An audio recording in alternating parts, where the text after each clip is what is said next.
दोस्तों क्या नई Hyundai Venue ने प्राइसिंग के साथ अपनी गेम थोड़ी सी खराब कर ली है? अब 4 पॉइंट्स मेरे सुन लीजिए, आपको भी वैसा ही लगेगा।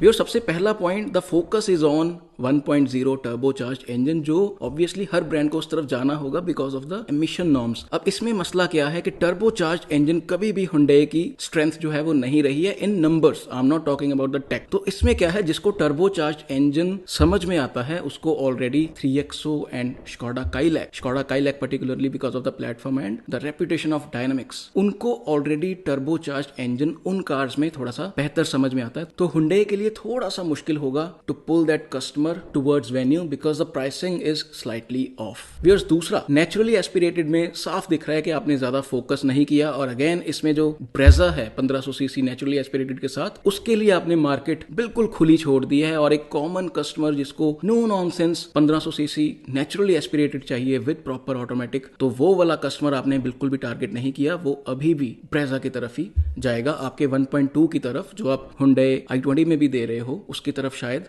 ना आए। व्यूअर्स, थर्ड, आपने इस सेगमेंट में CNG ना देके अगेन Brezza और Nexon को खुली छूट दे दी है कि जो कस्टमर शहर में CNG गाड़ी लेना चाहता था और शायद आपकी Venue की तरफ आता because of the excellent inside outside quality, वो शायद अगेन CNG वाला कस्टमर आपने ऐसे ही जाने दिया। व्यूअर्स, फोर्थ, लॉन्च के दौरान ही B NCAP या ग्लोबल NCAP की 5 स्टार्स रेटिंग थोड़ी सी जरूरी थी बिकॉज अभी मारुति ने भी इसमें जो अपनी गेम है थोड़ी सी अप कर ली है, और Skoda, Mahindra, टाटा जिनके साथ आप कंपीट कर रहे हैं उनकी सेफ्टी में रेपुटेशन पहले से ही आपसे अच्छी है। व्यूअर्स, फिफ्थ, आपको डीजल में with 1.5 manual and automatic, proper automatic with torque converter आपको डेफिनेटली एडवांटेज होगी, बट सैडली आपकी जो प्राइसिंग है वो आप ही की क्रेटा एंड सेल्टॉस के साथ एंड इवन महिंद्रा की रॉक्स के साथ मैनुअल ट्रांसमिशन में ओवरलैपिंग कर रही है। तो जिसको साइज ज्यादा चाहिए होगा या जिसको टॉर्क समझ में आता है वो अगेन 3XO की तरफ जा सकता है। तो overall yes, it's a fantastic product. I personally want Hyundai to succeed in India because they are competing against all odds, but even then ये सेगमेंट में इतना जबरदस्त कंपटीशन है कि हर कोई अपना पैर जमा के बैठा हुआ है। तो बहुत इंटरेस्टिंग होगा अगले 6 मंथ्स में देखना कि Hyundai Venue ये नई वाली कैसा करती है।